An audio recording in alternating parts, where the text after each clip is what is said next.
Hi, everybody. This is Susie Bonson with the Boulder Small Business Development Center.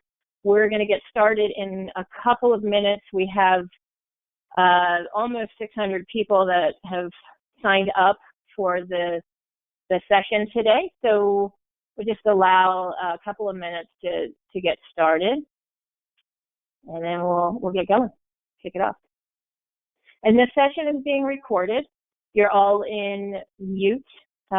So there'll be a Q&A at the end, 30 minutes, and you can ask questions. If we don't get to your questions, we will do our best to reach out to you, or you can sign up for a consulting session with any of our panelists. So we'll definitely do our best to answer what we can, but we just want to give a couple of minutes for people to sign in. Maybe two.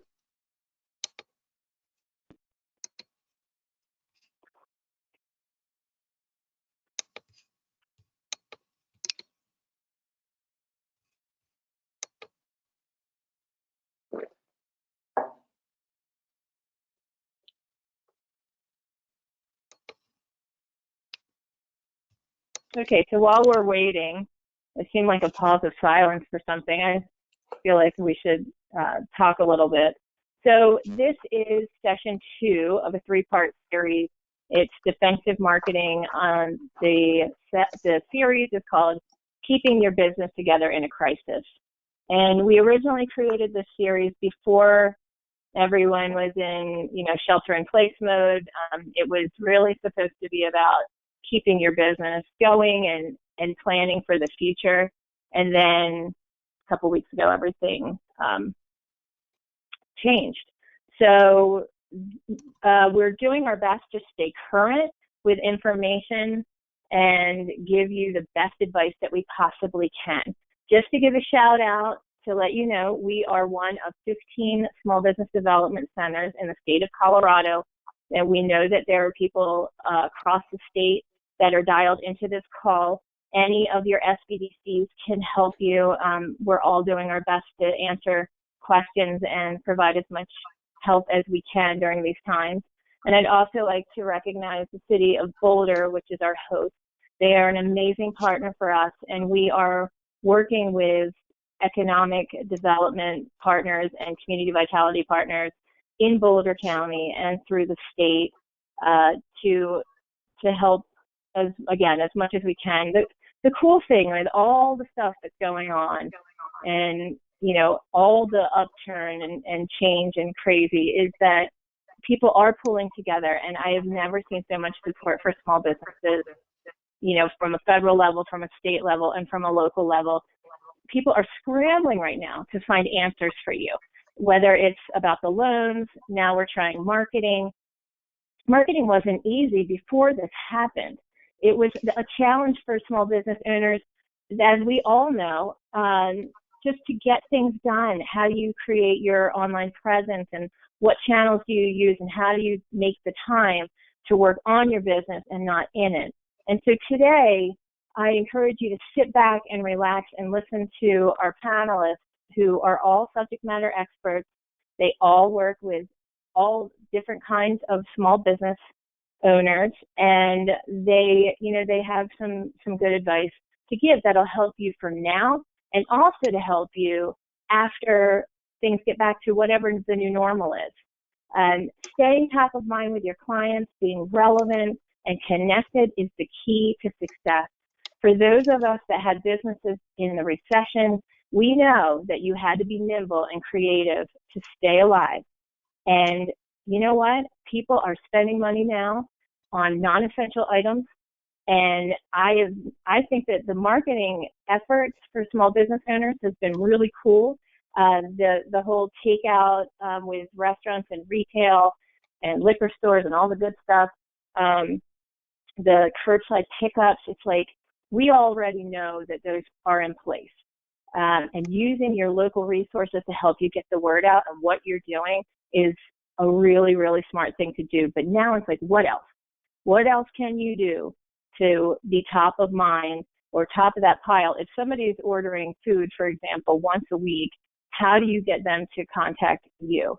It's the best time to reevaluate yourself and reevaluate your business and get in front of your clients and build, and build upon your prospect list. So if you're already delivering, as an example, like say you have a pizza business and I order pizza once a week from a pizza place that I just want them to stay open. So that I cook mostly, and then I order out, takeout or delivery once a week. Wouldn't it be cool if they had a little message for me on top of their box that had a tip, or maybe they sell in bulk or pizza dough so I could make my own pizza, something different and fun, and a little video showing their pizza guy making pizza? Or what if there's a little like, something that's like a fortune cookie in the box or with your package that you deliver that just gives that little surprise and delight that we would tell you to do anyway, but now's the time to do something that's experiential and that gets people thinking of you and being like, oh, that was fun. That was fun for me. It was fun for my family. It gave me a smile for the day. If you have a boutique, as an example, why not do a virtual tour of the inside? Look at your shelves. I mean, you can go in there, it's your business, and walk around and explain why you picked this brand instead of another that you're selling. What made you put that in your store? And maybe somebody is interested in buying that from you, or maybe they learned something new about you as a business leader that they didn't know before. Maybe they never saw your face. I forget I think it's Purdue, what I heard. The owner or the CEO of Purdue was going out to the trucks that were delivering chickens and just saying thank you to the staff that's still there that are delivering these chickens, and hey, we're all in it together. Nobody wants to hear the doom and gloom anymore. It's like, it's time for us to adjust our skirts and do something different. So I think let's get started. I'm excited to hear what our panelists have to say.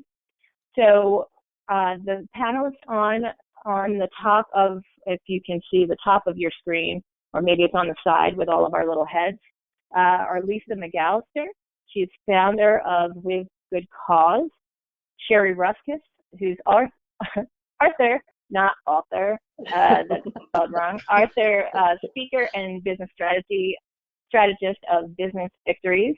Corey Chavez is a digital media producer, and Carolina Manrose is a small business strategist. So they were all invited to speak because they have a different perspective, and I am super excited. So we're going to start with Lisa and take it away. Awesome. Thanks, Susie. So I just wanted to take a breath and acknowledge, thank you for being here and being present for your business and for your employees and for your customers.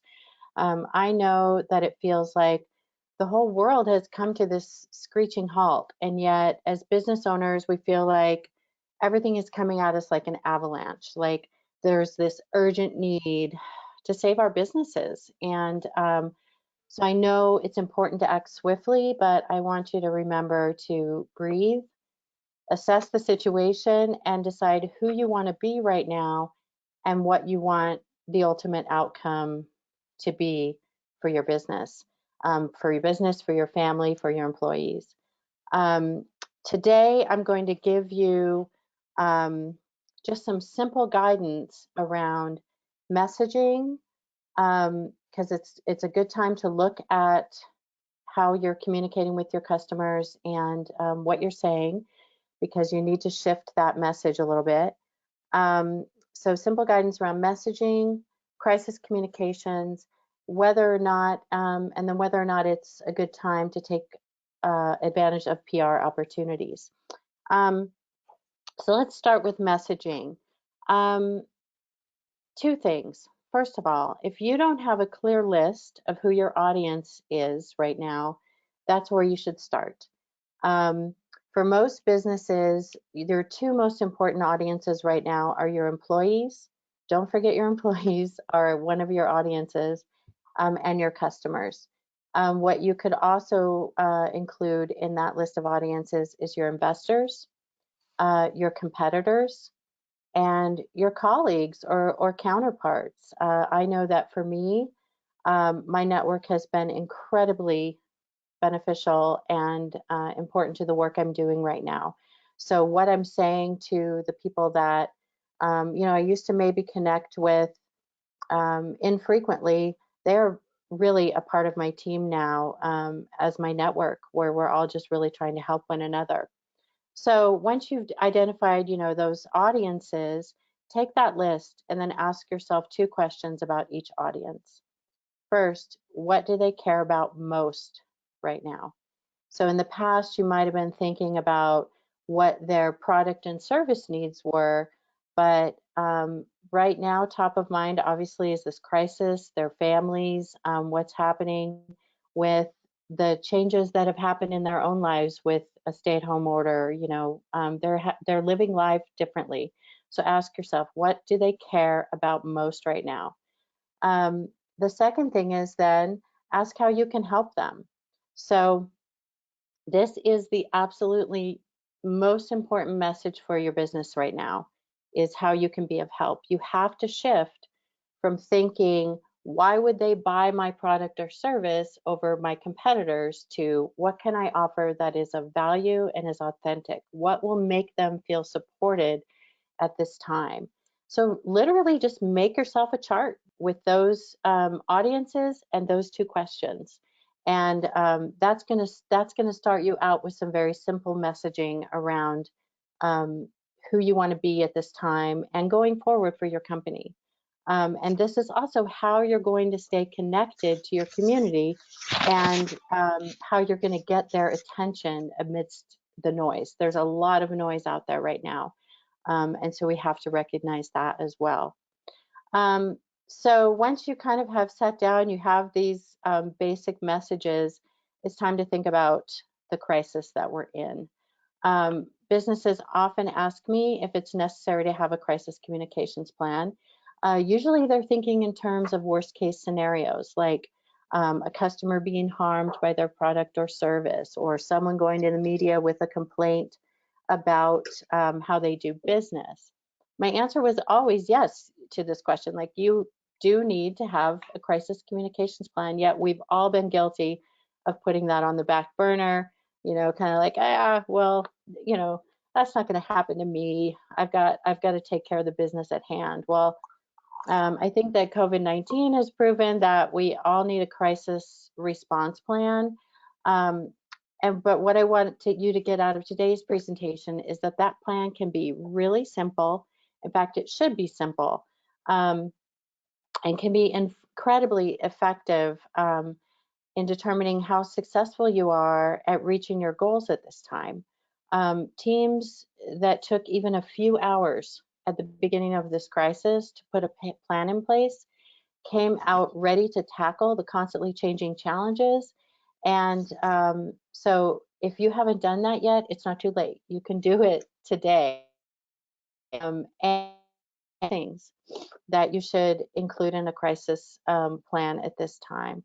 First of all, identify what has broken down and what are the consequences. So is it your revenue stream? Is it a loss of inventory? Like, you've got stuff sitting on the shelves that now you can't move, or that may expire if you can't move it. Is it layoffs or furloughs? Like, what is the actual crisis that you're in today? Then determine points of contact for each area of your business. So who's going to be the decision makers for each area, and who needs to be informed in order for the decisions you make going forward to be executed successfully. So like, it's things like, who's in your finance department, who's in charge of marketing, who's in charge of your social media messages going out to customers. Really just like make yourself a simple chart for who is on that team. Third thing then is make a plan around how that team is going to communicate. So are you going to have a daily meeting? Are you going to have a group text? Are you going to have a group email? How often are you going to be communicating with one another in order to keep the trade moving? Because again, it's easy to get caught up in all of the urgency and a constantly changing situation. So making sure that your team is together at this point is super important to your crisis plan. Then you want to sit down and think about what are your 2 or 3 main messages that you want your audiences to hear in the crisis. And then those messages should always be conveyed in everything you do in your crisis plan. So, you know, one of the biggest mistakes I see companies making right now is they're not keeping a clear, consistent message throughout. So really narrow it down to 2 or 3 things and make sure you're repeating that consistently to your employees, to your customers. When you think about these messages, be clear and stay close to your values. Go back to why you're doing this and how you do business every day, and make sure that that's part of the message that you're communicating. And be transparent. We are all trying to build the ship while it's sailing. And so be transparent about that. And when you don't know the answers, say so, especially with your employees. They're going to appreciate that kind of honesty. It's going to build trust. It's going to build loyalty when this is over. If you are just transparent with them. You know, and then communicate often. I think as we're seeing furloughs and layoffs happening, especially furloughs, and these employees are on the sideline, really think about how often you want to be communicating with them and keeping them engaged, because people want to be part of the solution. And so if you're engaging your employees on a regular basis, they're going to help you come up with solutions versus maybe out there, you know, providing solutions for someone else or looking for their next gig. And when this is over and your business is strong, you want them back on your team versus with the competition. And then finally, like, is it appropriate to be pursuing PR opportunities at this time? This is, I think, kind of can be a slippery slope for folks. People don't want to be seen as taking advantage of a crisis. But I think it's absolutely an amazing time to be more strategic and more authentic than ever before. There's a ton of noise and there's a ton of fear. So your goal should be to offer something to the media that is solution focused. So if you think you have the answer for a really simple question that people are asking, then that's what you should be pitching to the media. This came up yesterday. It's all actually come up quite often in the past couple of weeks, where we're all working from home and we don't have like the same ergonomic situation with our desks. And like I was sitting on a kitchen bar stool for a couple of weeks and, you know, was in pain. And so like offer a solution to that. Like if you sell the most amazing office chair that has great lumbar support, etc., don't go out selling your chair. Go to the media and offer to do a segment on how to set up an ergonomically focused workstation at home with what you have, right? Like, what can you do with the environment you have right now versus, you know, purchasing a whole new setup, because that's going to take a couple weeks to arrive. Trust me. So, so that's the kind of thing you want to offer to the media, is solutions and good news. So yeah, I mean, I'm just so grateful that I'm able to be here to offer this kind of advice right now and support you all. And I just want you to remember that you all started your businesses because you were passionate about what you do. And maybe that has gotten lost in the stress of this situation. So just take some time, sit down and reconnect to that passion, uncover those feelings that get you centered around your core values and mission. That will result in communications that are authentic. That will get you through with stronger, more resilient communications for the future. Thanks. That's awesome. Thanks, Lisa. Sure. Sherry, would you like to take your turn? I will step up to the plate here. Good morning, everyone. What I wanted to talk to you about this morning was 7 steps to think about in upping your marketing game through creativity and things that you can do inexpensively, right? We don't know what our budgets are right now. And as both Susie and Lisa shared, that like these are times that most of us have, well, I know I've been an entrepreneur since the day of the yellow pages, let me put it that way. And I have never seen anything like this before, where we're all in it together. And I think that's the other thing, whether, you know, I'm talking to clients here in Colorado or clients in New York City, like we're all in this together, and some are feeling it harder than others. And really, if we can really dig deep inside of ourselves to bring up this creativity that every single one of us, that's a natural thing that we have. A lot of us have been so busy, as Susie mentioned, working in our businesses instead of on our businesses, that we kind of let that muscle go to the wayside.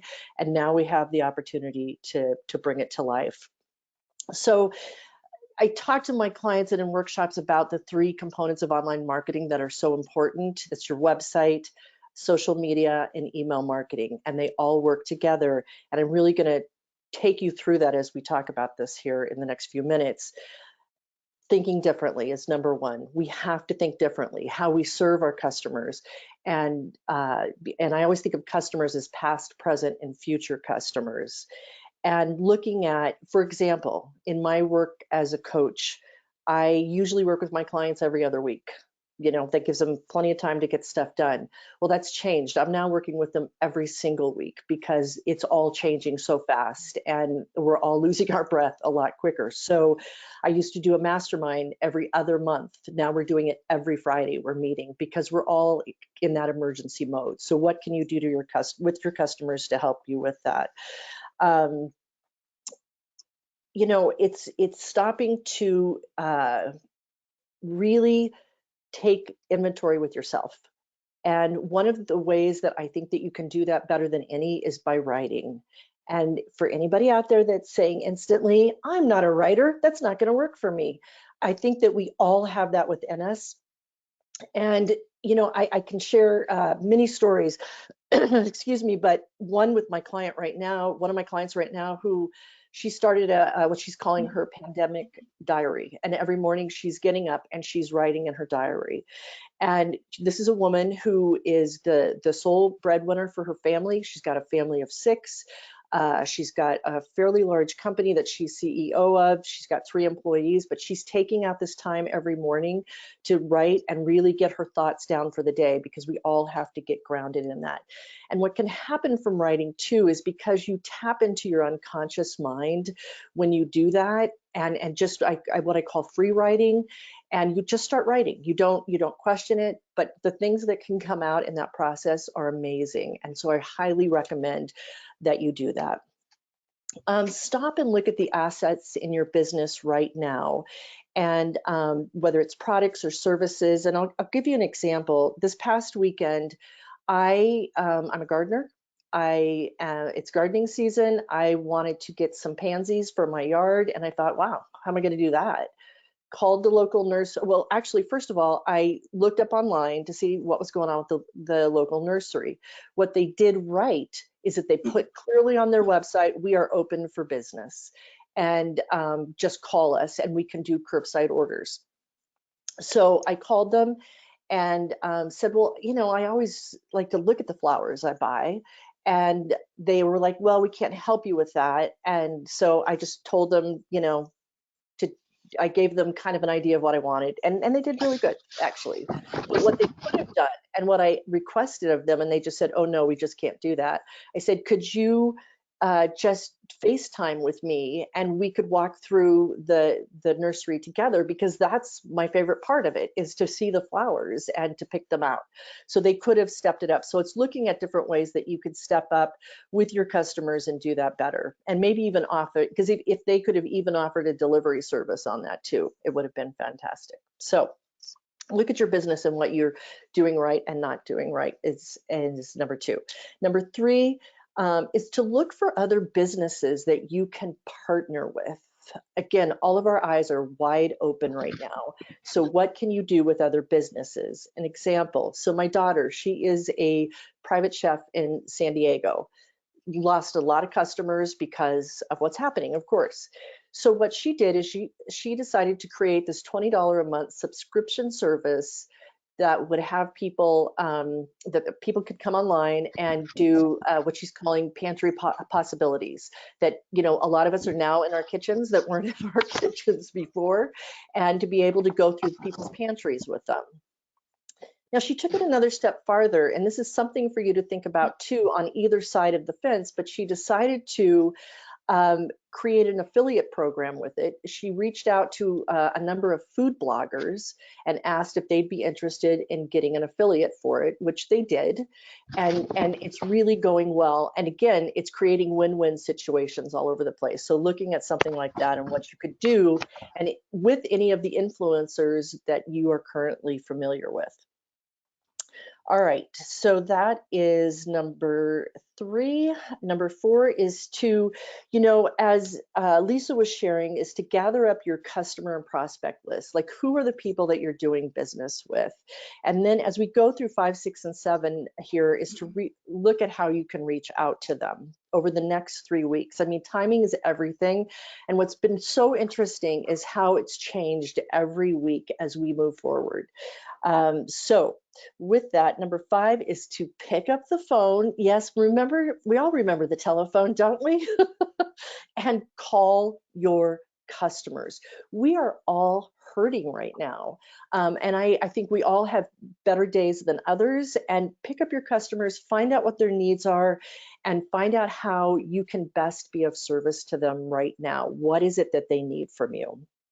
So that in itself, even if you took this entire week to do that, just really go through and call your customers.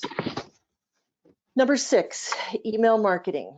So there's so much I could talk just the rest of this about email marketing, but here's the biggest thing I want to tell you. Is anybody email inbox feel like it's just on steroids right now? Yeah, me. And that's what you need to be careful with.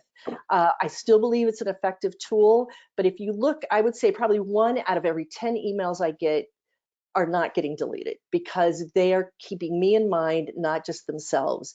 Look through your emails and see the ones that are speaking to you and the ones that are so about them. I love the ones that are acting like it's just business as usual, right? You're like, yeah, no, not.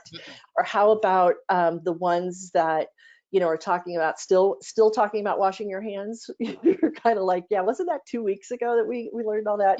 So really looking at what it is that you want to share and how you can up your game a little bit. I do an email piece that I've been doing for almost 19 years now called the Victory Letter. It goes out every Monday morning. My shift now has been to talk about this in ways that matter to the people on my list. I have a podcast that goes with it. With my podcast, I'm also bringing in experts that can help people right now in specifically talking about this time. So what can you do in that area? Create a content calendar. Again, as you get ideas, and here's the thing with ideas, right? We all get ideas, they come and they go, and keep writing down your ideas. Does this work? Then talk to your team if you have a team, or pull a team together if you don't. If you're just a solopreneur right now, pull a team together of people that can help you through that, and create a content calendar so that, you know, a lot of people say it's technology that stops them. Usually it's content that stops them because they're like, well, what am I going to say? I don't even know what to say. So creating that content calendar. Yeah, so that is the email marketing piece of it. Don't be afraid of it. Do not, I'm going to be so like, do not send more than once a week. Once a week is plenty. And isn't it funny too, all the people that came out of the shadows all of a sudden, that, you know, all of a sudden they're in your inbox and you're like, where have you been for the last 10 years? And a lot of those people I'm unsubscribing from because it's like, you haven't been around at any other time and now you're going to be here, so don't do that. So don't just pop in and not say something about just popping in. All right, so that's email marketing.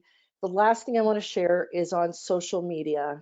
Good old social media, the thing we love to hate sometimes. I personally am on Instagram and LinkedIn. And what I will say is if you can be on the social media platforms, yes, it's important to be on the ones that your clients are on, but if you keep avoiding it because you're not enjoying the platform at all, especially with everything that's going on, I would highly recommend that you look towards that. I happen to like Instagram because it's a very creative outlet, and there's a lot of really positive things going on Instagram right now. One of them being Instagram Live is just a great platform for people to just jump on and talk about what's going on in their business, in their life, that kind of thing. And because we're all needing that human connection a little bit more, that is much more positive than what we're getting from the news.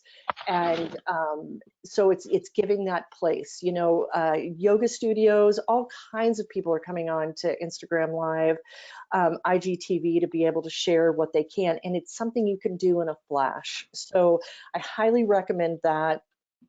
I'm at Victory Girl on Instagram if you want to connect with me over there.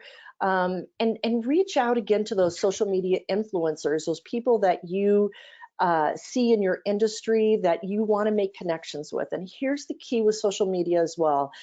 You just don't want to post content and take off to go to do the next thing. You want to be out there engaging with people and really talking back and forth, making comments in people's feeds and direct messaging them through their stories, and really making them feel like you care, because we all do care at this point in time.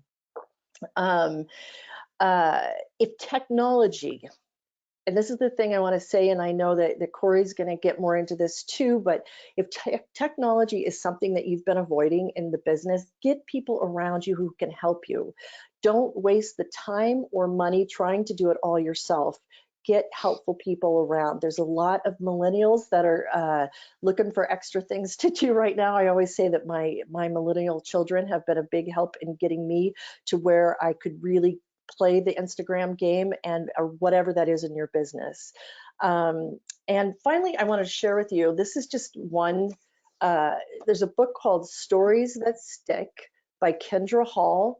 And if you're needing just like, I don't know how to tell my story, or I don't know how to share my content, it's a fantastic book. And she's also fun to follow on Instagram as well. She's in New York City and sharing her story. And I'll leave you with that of follow other people. If you're not sure what to talk about, really follow other people and see what they're talking about. And it'll give you encouragement and tools along your way. So there we have it. Thank you, Sherry. That was awesome. I wrote that book too. I'm going to order it. Okay, Corey, would you like to start your session? Hello, my name's Corey Chavez, and I've been building websites for over 10 years now. And right now is a great time to up your game. Learning SEO, if you want to dive into it, there are a couple. I'm going to share some links. We're going to have an email sent out to everybody, and I'll have some links in there. I'll create a handout so you have links to some of these resources I'm talking about. But right now, if you want to learn SEO, there are a few teachers who have very simple online classes and challenges that they're doing. Some are free, some are pay what you can, and just like very low cost courses, so like around $20, which is amazing. So now if you ever wanted to learn about SEO and what you could do on your own, it's a really good time to dive in. Let's see, so with SEO is search engine optimization, and it's basically how you show up in search. So if somebody's searching for something in Google, you want to come up organically, which means you're not paying for ads, you're coming up because you have your website optimized for SEO, and you also have amazing content that's useful and relevant for the person that's searching for you. So with SEO, it's a huge topic, and there's lots of different ways you can get into it, and there are different types of SEO. So technical SEO is basically how your website is performing, and you know, that includes speed, It includes links, like if you have broken links, that's counted against you, any kind of errors, and it's about how your users are interacting with your website. How easy is it for them to find what they're looking for? So that's technical SEO. There's on-page SEO and that's probably the one you could learn yourself. It's how you name your images. It's how you tag your titles. And it's also how you're using keywords, which are those words and phrases that people are searching for on Google to find you, or to find information that you have that you can offer. And so let's see. So we have on page, we have off page, which are links that can get very technical. Link building, which is people who are sharing your articles and they're linking back to your website. Those are links that you want. And there's a whole process for that. But what I wanted to focus on was local SEO, which is Google My Business. And it's something that everyone can do for free with the business. And you can find it by going to google.com/business. I'll have the link in the handout as well. But basically, it's a free business listing with Google. And it links with the search, and it also links with Google Maps. And if you ever search for, let's say, physical therapy Boulder, right? I'm in Boulder. You'll find some ads, and then you'll find some, it's called a map pack, and it's 3 listings connected to the map that Google is presenting to you. And if you can get in that map pack, it's pure gold, because it's highlighting your business and it's highlighting your Google My Business listing. So what you want to do is, first of all, you want to sign up for it if you haven't yet. If you have a Google My Business listing, you definitely want to optimize that listing. You want to fill out everything you possibly can on your listing. Sometimes people leave things out. So you can post your hours, you can post products and services. Definitely you want a link to your website there. If you have a public phone number, you want that in there. And one of the most important things is keep in mind how you're using your name, address, phone number. It's called NAP, N-A-P. You want to make sure that your name and address and phone number are the same across all of your listings. So if you have a listing with the Chamber of Commerce, you want to make sure you're using the same information, because Google, when they're looking for who to present, right, they want to present the most relevant, the most honest. They want their listings to be good and useful. So if you have a different business name you're using in different directories, they're going to see that there's something off here. You want to make sure that everything is consistent so that Google, when they're crawling, they can see, okay, this is legit. This is a person. They're on the Chamber of Commerce. They're on Yelp. They're on all of these different directory listings. So very important. Make sure that's consistent. So you have your name, address, phone number, your products and services.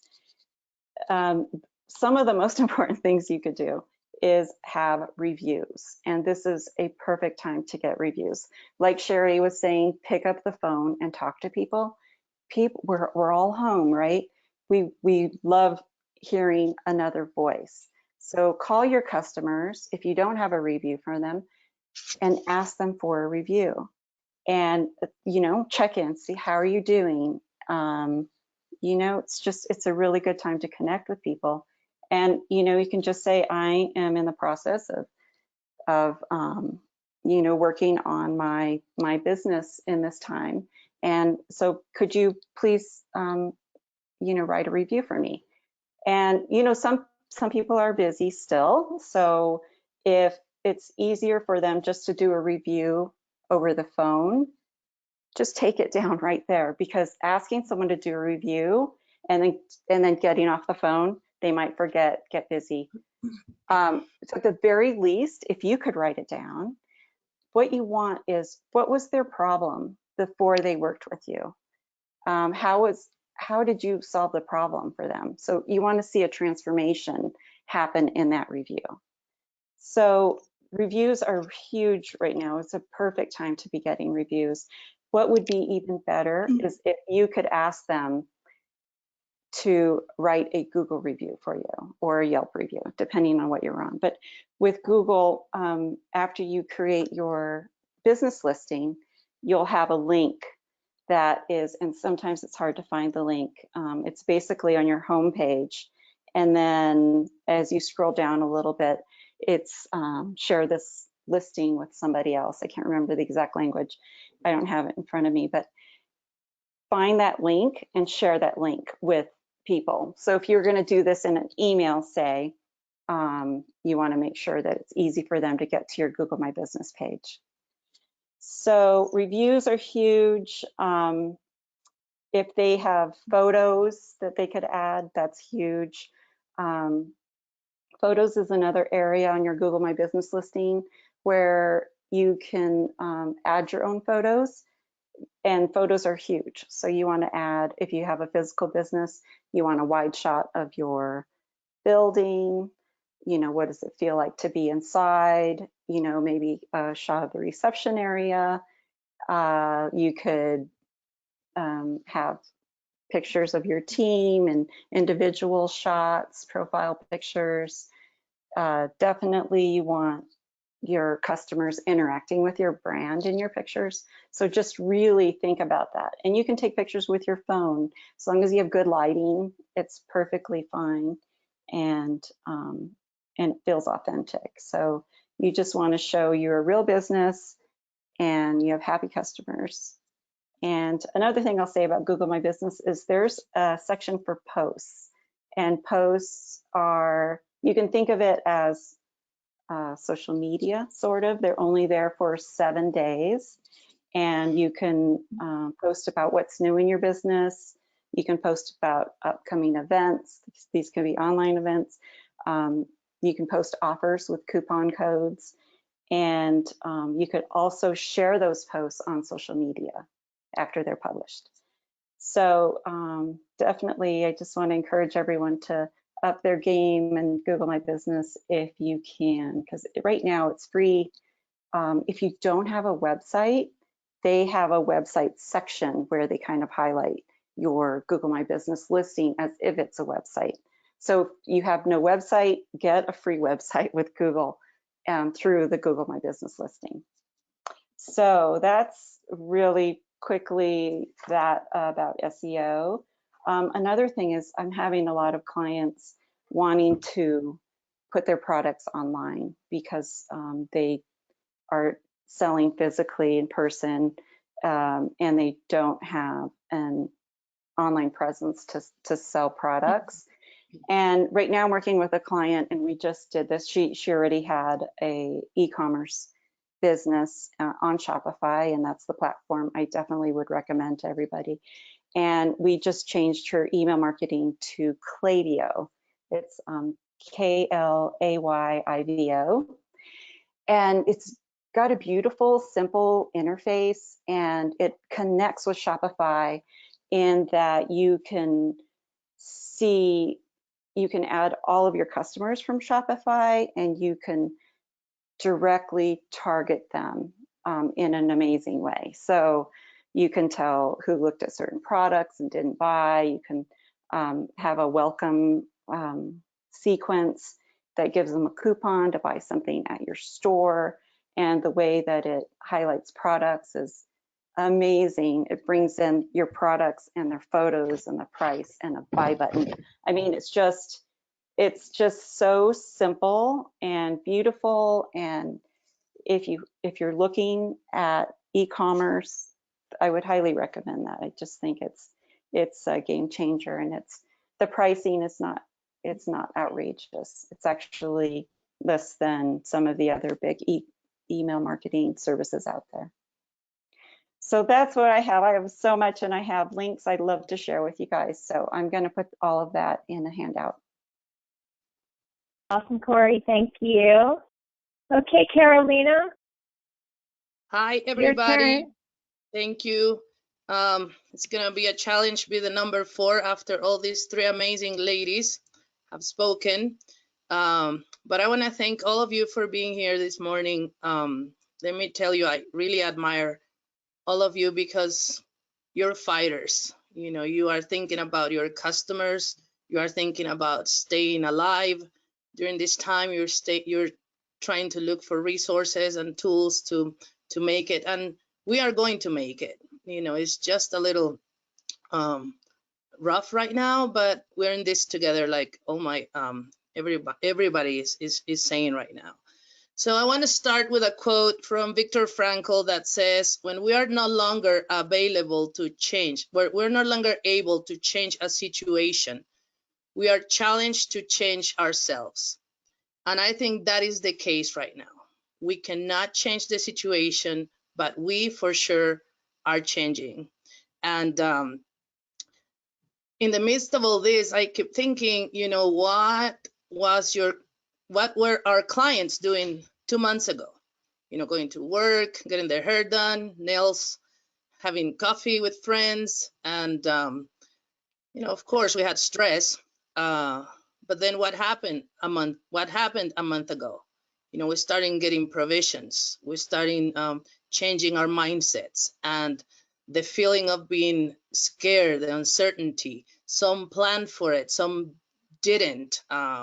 You know, some were just, you know, saying, well, I'm gonna just do one day at a time. 2 weeks ago, what we were doing 2 weeks ago, now we're in our homes with our dream. For so long we have dreamt to be with our families, taking, you know, 2 weeks vacations and trying to find more time to be with them. Now we have them all the time with us, and now we want to go back to what we were doing 2 months ago. It's been a change that is just so extreme from one, you know, month to the other, 1 week to the other. And I think what I'm trying to tell, you know, you today is that our mindsets have changed rapidly to a situation that we have no control of. And I think when we are talking about marketing, that is so important right now that we all understand that, because you're living it too, which is another good which is good right now, because we are all in the same boat. Like Lisa was saying, we're all building the boat as we sail. So first, I would like to suggest that to sit down and see who your client is right now. It's the same person, but it's not this, they're not the same needs. They have not the same mindset that they had 2 months ago. There are people that were your clients and are your clients that are suffering. You know, they have been laid off.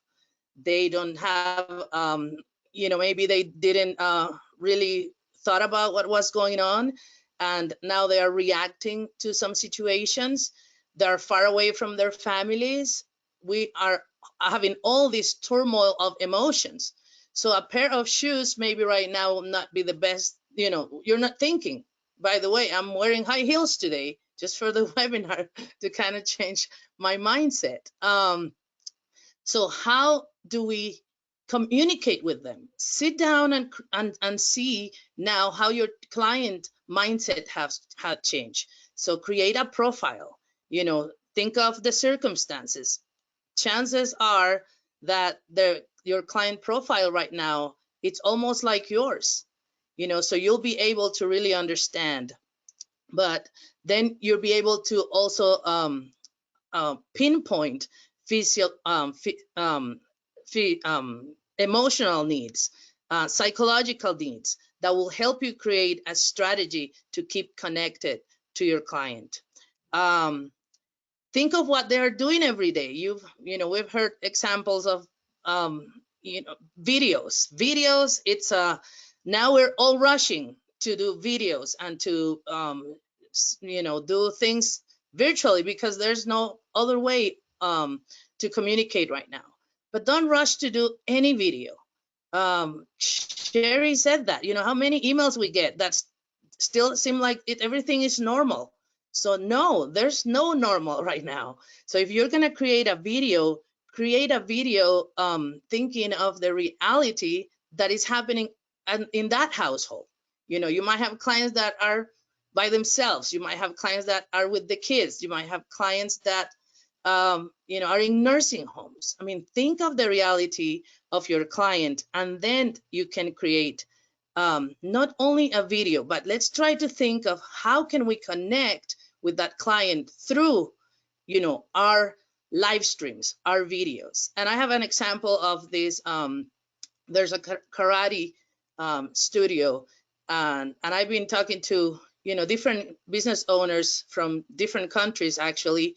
And what he did is that what he's doing right now is that every week he's sending a page with, karate, they have certain skills. So he's sending a page, for example, last week was teamwork. So the whole family with activities for teamwork for the family. And then Saturday he offered a class for the whole family for the karate. But he will stop in the middle of the class and read the names of the people who were participating. So Corey is here, Liz is here, Sherry. So all of a sudden, I mean, he's not 45 minutes just like, okay, we're gonna do this, that, but he's actually bringing us together, and we're seeing all these people, their names, they're actually doing it with us, even though we're not together.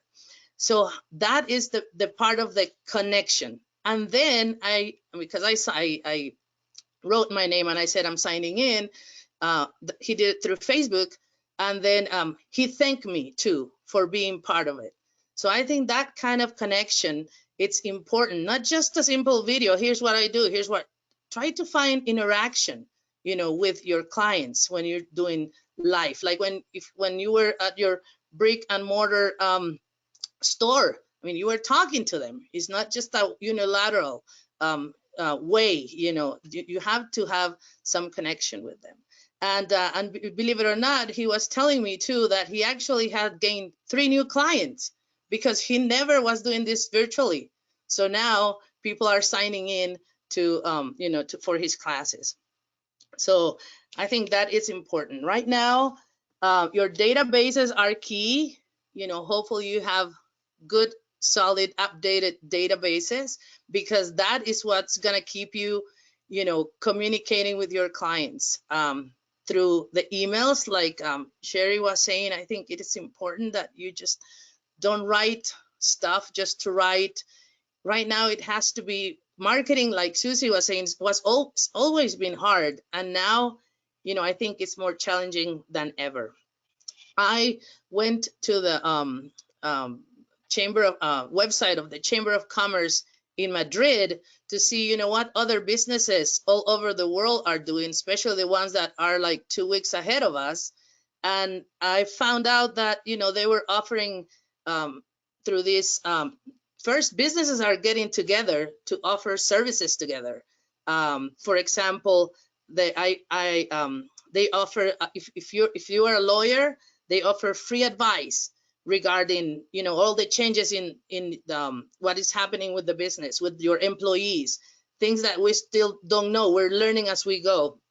And then if you needed some extra paperwork, they will charge you just very low fees in order to help you. There's a company that has the websites, and right now for small businesses that have no internet presence, they are giving them, a 50% discount in order to make them, available and be alive online. If you have any kind of software that you think might be useful right now for businesses, for that can help you keep their employees working at home, not only with scheduling, but also like Lisa was saying, maybe we need some ergonomic advice through these times. How can you help, and give, discount, but help them in order to offer them your services. I was thinking that right now there's no window shopping, but our screens are our windows, and we still have customers. We still have people that are looking at us. And before, I would say showcase your expertise, but right now I'm going to use the word share. Share your expertise through your windows.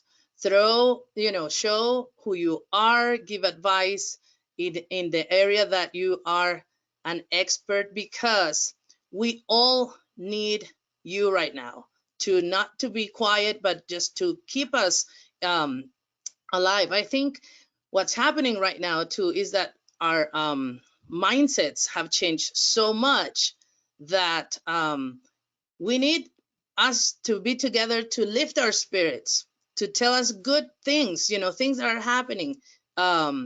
And we really need good news. I was talking to someone yesterday who was going to start a business. And then she said, I don't think, how am I going to do this? And I said, well, remember when you're expecting a baby, you have an ultrasound and you send a picture to all your family. Hey, here it is. We're going to wait for it for the next 6 months, but it's going to happen. So I said, take an ultrasound of your business right now. Don't stop dreaming. Think what you can do right now to, be relevant to the people that are not even your clients, but you people. So if you're thinking about starting your business, or you're in the midst of, just starting, please, do not dismay, because this is going to happen. So start talking to people about your business, about your idea. She was a chef, and of course I said, hey, we need people to tell us how to be creative with food, because now we're eating organic. Now we almost eat, whatever vegetable is available, or so we need people to be creative with, ideas. We need ideas, the ones that we're sitting at home. I have this friend of mine who has a gastro pub and he was telling me that his best seller right now, it's a pizza kit. So he puts, the ingredients for the pizza together, and it's being cooked at home. So instead of just, people cannot go to his restaurant.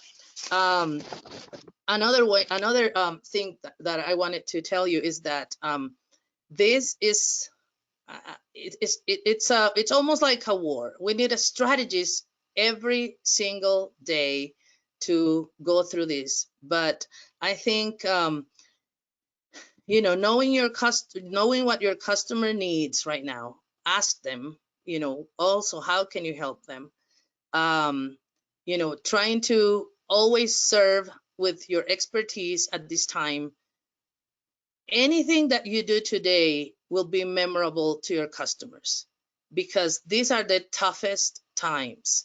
Even if it is not relevant to your product or service, but to say thank you, to say I'm here with you, I know what you're doing, showing some empathy, I think that is gonna work as well.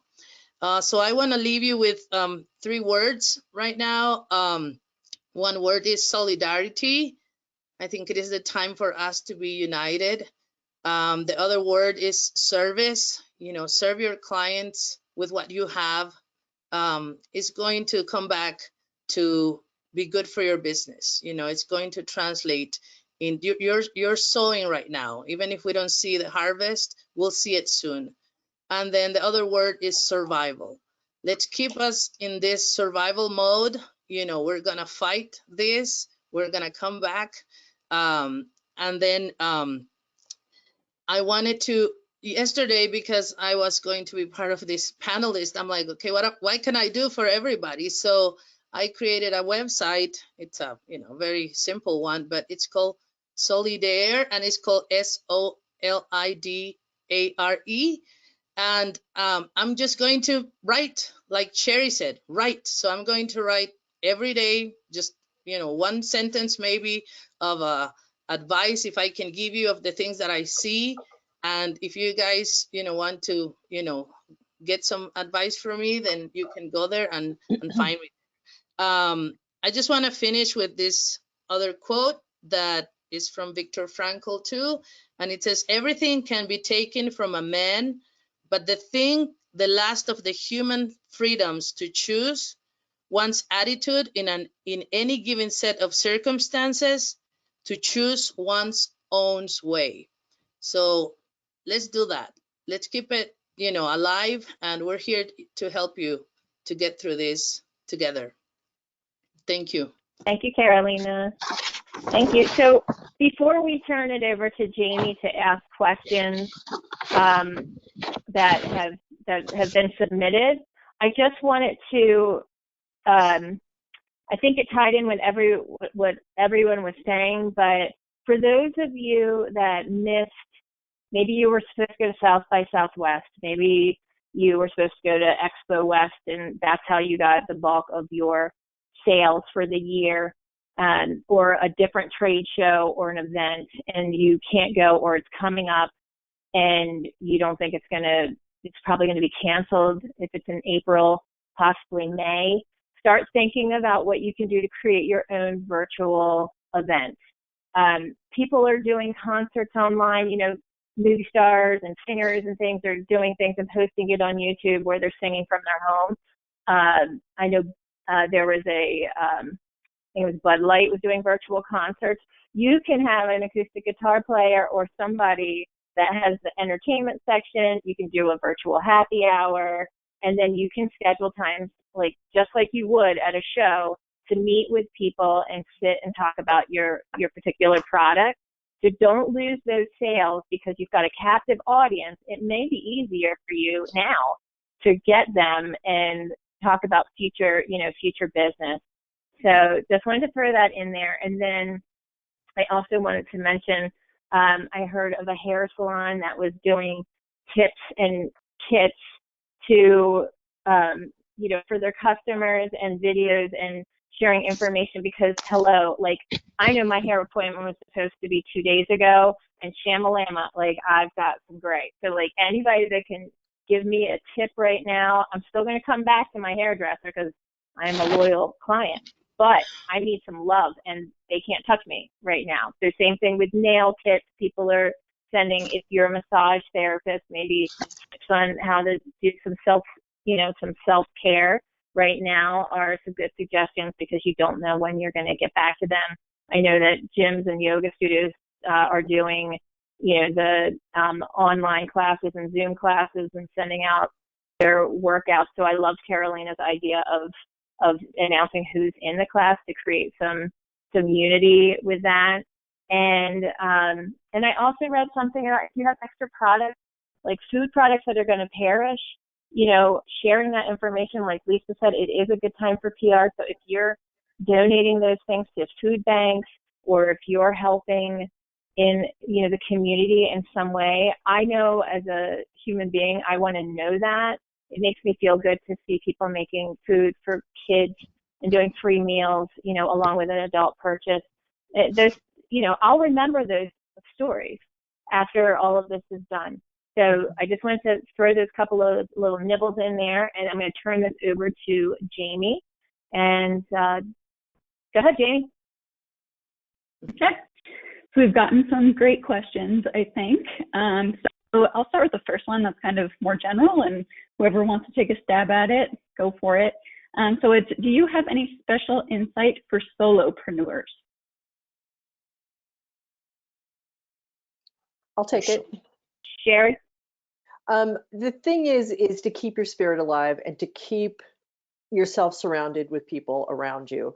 One of the hardest things, I have a number of clients who are single moms, especially if you're a mom and you're doing homeschooling and all the things that are now adding onto your plate, is find people to connect with on a regular basis who can really be either your own mastermind that you create, but really to help bounce ideas off of. Don't try to be a solopreneur right now.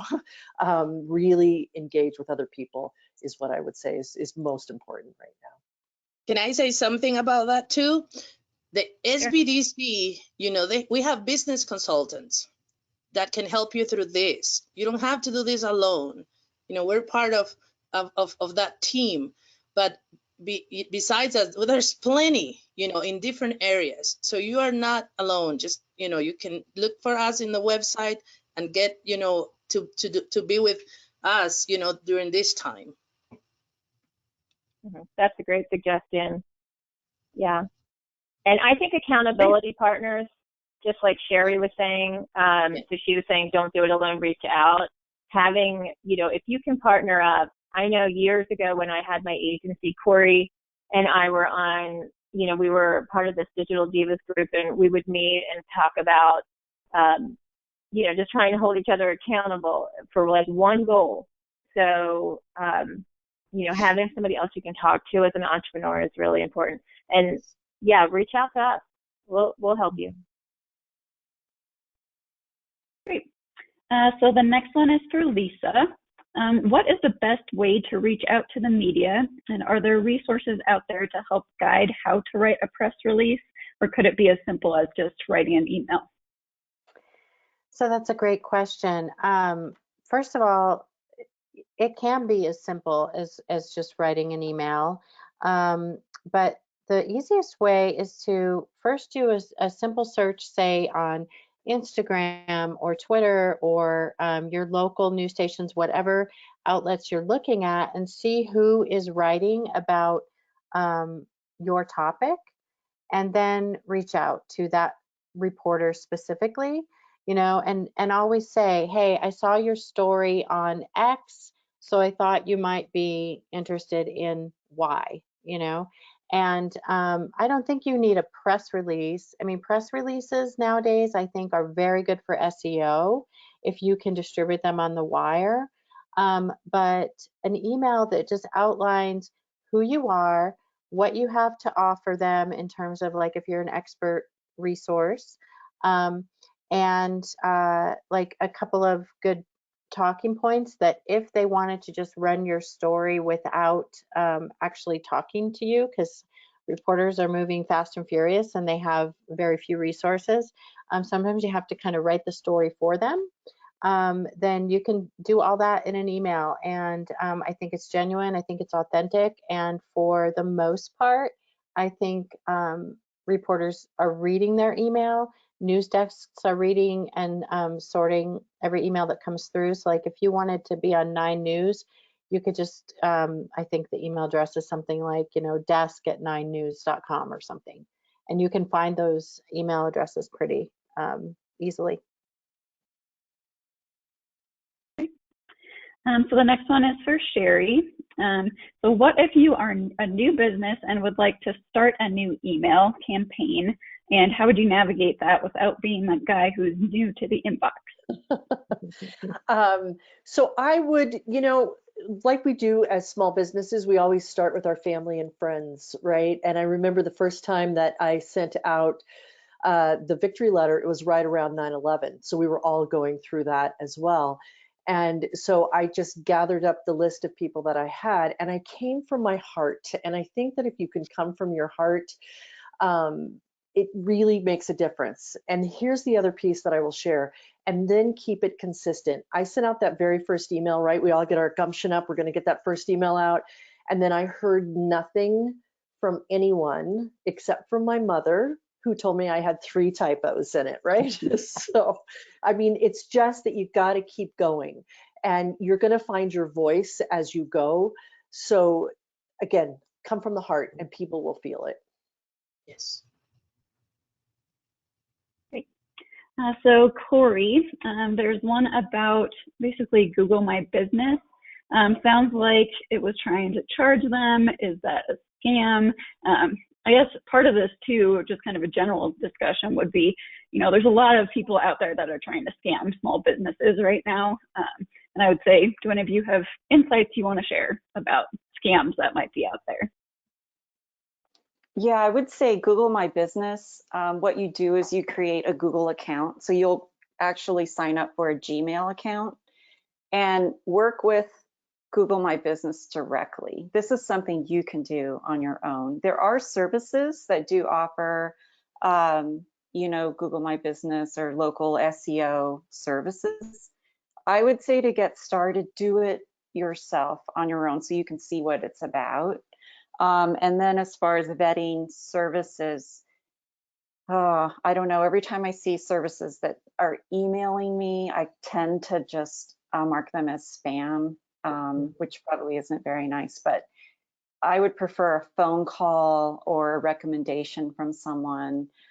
If you do, like, let's say you get an email, it looks good and it looks, you like how it's written, it looks professional, get some referrals and actually talk to some of their clients. That's what I would say. But I would say get started with it on your own because you can do it.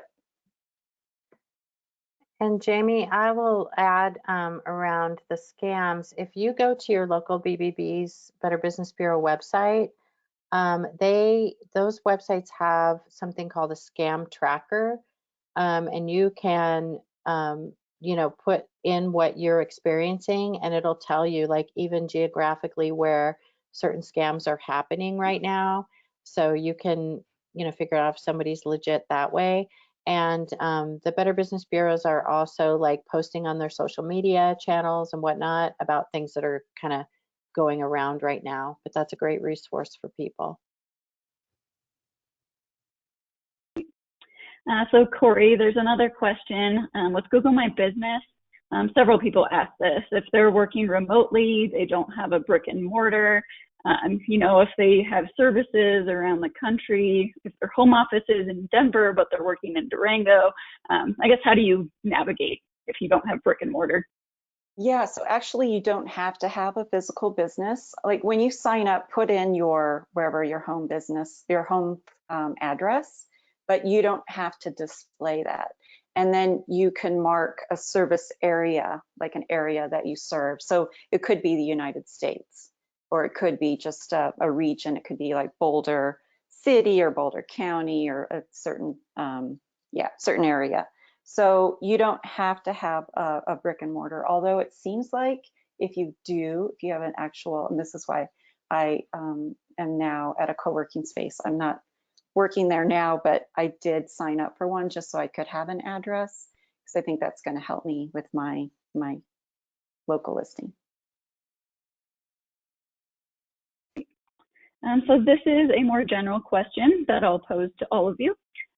Would you suggest adding services to reach a wider audience or focusing your service offerings in order to be more effective during this time? I mean, I would say narrow it as much as you can right now. I think it's a time for targeting. And if you get too wide and too broad anytime, it's not going to serve you as well as narrowing and really getting into that specific niche that you want to be working in. And making sure that you can deliver on what you're offering. Right. I think it's, I know I had that moment at the beginning of this crisis of feeling like I needed to be everything for everyone. And that's overwhelming, especially under the stress that we're in. And I'll add also, so if you're adding another product line because of fear or panic, spinning off on what Lisa said, like you feel like you need to be something or do something, and you're not thinking about it, and it's not what your clients are initially looking for, that's going to come through, and people don't want to buy from that. Like, like that doesn't create the emotion of let me purchase something. So I do think that all the recommendations of like kind of take a pause for the cause and take a step back. And we've got a long run. This is a marathon, not a sprint. You don't have to have all the answers today. You don't have to have all the answers tomorrow. You just need to be honest and relevant and communicate what you're going through, because people, your clients understand. So there's some questions for service providers that really aren't able to see clients. So, something like massage therapists. I know, Susie, you had brought up the hairdressers and how they can do at-home kits and stuff like that. But I guess what kind of suggestions do you guys have for people like massage therapists that might not have on-the-go solutions or services? I mean, one of the things that I'll share is just that, I have a client who's an esthetician, and for years she has been wanting to do products, do an apothecary, and do products online. And now she's got the time and the opportunity to do it. So it's really looking at, I think, what are things you wanted to do to your business that took you away from service hours, right? The hours for dollars, and could actually broaden the horoscope of your business that you could continue to do after things return to whatever kind of normal we're returning to. So it's really what is that other thing that you wanted to do or can do an add-on to your business. Mm-hmm. And also right now, I'm sorry, if you, we are not being able to see clients physically. This time, it is a time tough for everybody because we want to still making money during this time. But this time might be just the time for you to be a resource for your clients. Virtual appointments right now, you can do that with your clients. You're a physical therapist. If you are a lawyer, you can still charge. Maybe you can do, if you do classes, you can say, okay, I'm going to charge for one class, but then I'm going to give you another two just so you can be with us during this time. Yesterday I was looking at someone just giving a class in for little kids, and it was awesome to see how the kids kept starting coming up live in Instagram. Everybody I'm here, teacher, I'm here, teacher, I'm here, teacher, like when you're doing attendance list. And then you have the feeling that the kids are there. And so if you have a service right now, you can do virtual appointments. You can show videos on how how for example, Lisa was talking about that ergonomic situation we have now that we're sitting here for so long. Then if you're a physical therapist, you can, have a amount of advice for us right now. Stand up, sit down, wake up, go here, go there. Don't use that chair. Or psychologists, oh my goodness, don't we need you?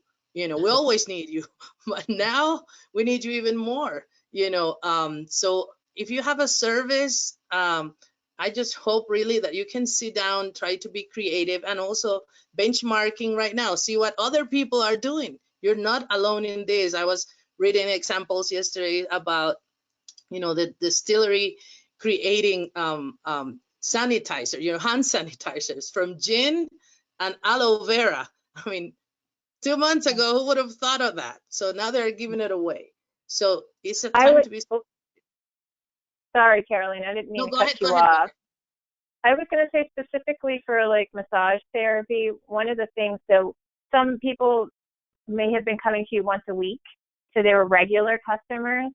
So can you schedule times for them where you can charge them for, like Caroline is saying, a virtual appointment, but in that session, you're, perhaps you're showing them how to like get through those times with like working out those muscles. Like, so, for example, Yes. All right, so if I come to you and you're my massage therapist and you know that I get tense right up here when I'm on, like when I get stressed, like tell me what I can do to survive until I can get back to you.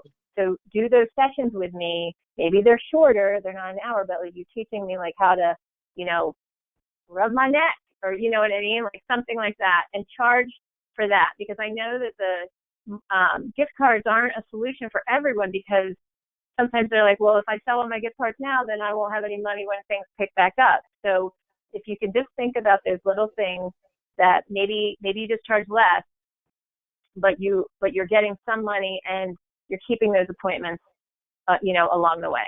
And some people are just paying because they love you and they want to keep you around anyway. So that would be my thought. Sorry to cut you off, Carolina. Perfect. No, that's perfect. Thank you.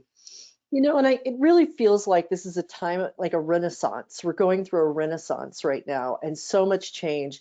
And one of the things that just popped up in my mind too, thinking outside the box, is think of all the parents out there right now that you hear how they're going a little crazy. And if you could offer something to keep their kids entertained online for even 30 minutes, that would be like an amazing gift to give to them. So again, it's just thinking outside the box. Okay, so there's also the question about, should you be offering services for free at this point, or kind of what's your opinion about that? And how do you decide whether to discount services or not?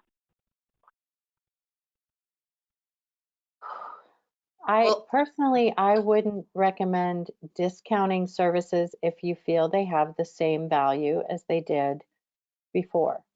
If, like Susie was saying, you're going to offer something that's different, it's maybe a 15-minute session, then obviously you're going to charge less for that and maybe be able to, you know, book more frequently or something like that. But I would hesitate to discount unless part of that strategy is, like, let's say, to build a new client base or reach new people that then when we're back in business, you know, can be part of your community for future sales.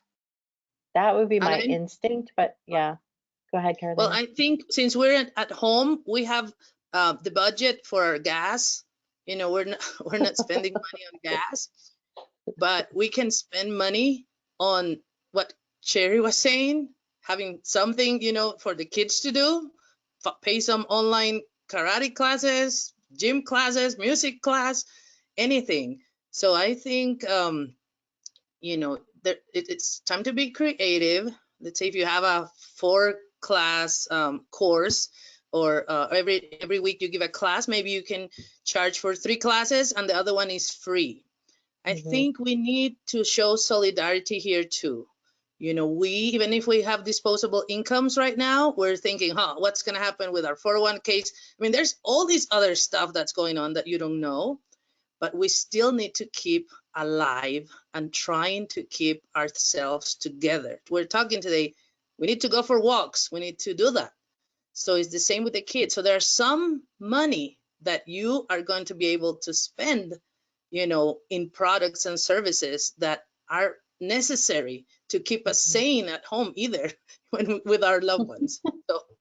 Totally. And you know, if you look at, like, even as a sales funnel, if you have something free, and again, it's as easy as getting on either Facebook Live or Instagram Live and just sharing something that is the beginning of the relationship, and bringing new people in if that's what you need right now, or engaging with your current customers. But there's that free piece too that people are feeling good about as well. And I agree with Lisa, like, as opposed to discounting, what can you give free? And then, you know, maybe reduce a little, but not a lot, because we all still have to survive through this time. I would say maybe another strategy as well is if you have, you know, products or services that are higher price point, maybe offering installments as an idea, just to help people along. Because I'm very busy in my business right now, but it's businesses that have cash. They have a lot of money, so they're getting into you know, really updating their websites and changing out photos and that kind of thing. But not all businesses are in the same boat right now. So if you have clients who are struggling financially and you still want to work with them and offer them something, you know, keep your same rate, but maybe offer a payment plan or something like that. So Corey, there's a question on what might be the best way to tell customers on your Google My Business page that your brick and mortar store is closed, but you're open for virtual shopping and an e-commerce site is coming soon. You can post a notice on your, specifically because of COVID-19 right now. So go ahead and log into your Google My Business platform, and you'll see right there, it's right at the very top. They want you to communicate with your clients and visitors about what's going on with your business specifically right now. And you should also add that notice to your website as well.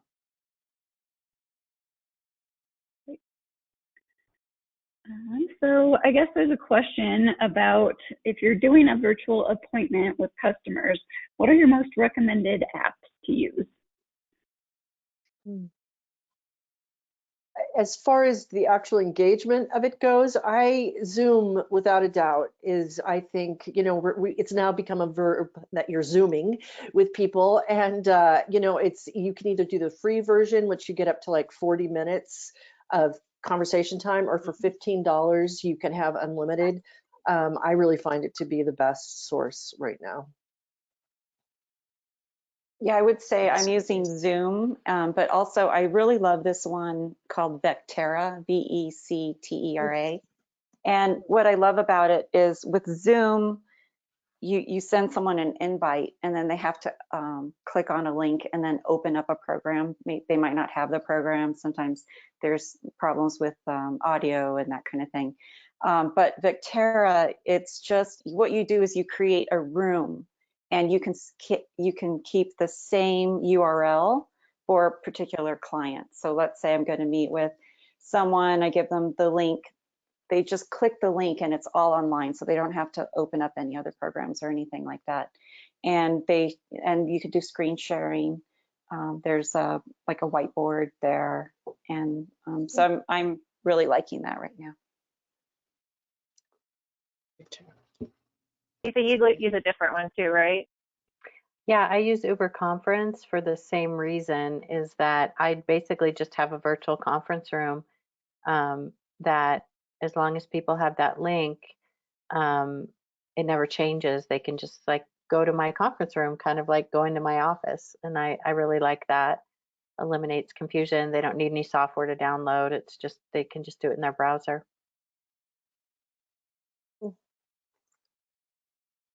Great. Well, I think that covered most of the questions. A lot of them were really about service businesses and how they can keep cash flow coming in during this time. So I guess if any of you have some final thoughts on, you know, how these people keep going at this point. Reach out to your network. I love what someone said earlier about especially service-based businesses, like getting together and trying to offer some sort of a package that's complementary with your colleagues. I mean, I have really spent a lot of time connecting with people that have complementing businesses, because, you know, we are in this together. I think that's a great suggestion. You know, and I would just share, just really get clear where you are. I know there's a panic that's kind of trickling out there, especially as the weeks continue to go by. We hear there's money coming, but we don't know when, where, or how, you know, all those things. And that's where one of my biggest things, turn off the news. I have started doing it this week because I just couldn't take it anymore. You know, when I talked about the creativity part, there's nothing that kills creativity more than news right now. So just really, again, I'm going to be a broken record on this, pull other people around you that can, you know, you can bounce ideas off and really pull together to get this done. Okay, guys, we're actually out of time. We have one last minute, and so I want to make sure that we keep these to 90-minute sessions. But if you want support from anybody on the panel, please reach out to the SBDC. We will make your connections, and then go link up with them too. They're awesome women. They are here to help, and they have their own businesses, and they're crazy busy because marketing is important right now. So thank you to everybody on the team. We'll send out a email with a link so that you can listen to the recording. And if you have any more questions, just let us know, bouldersbdc.com. Okay, thanks guys. Thank you. Thanks everyone.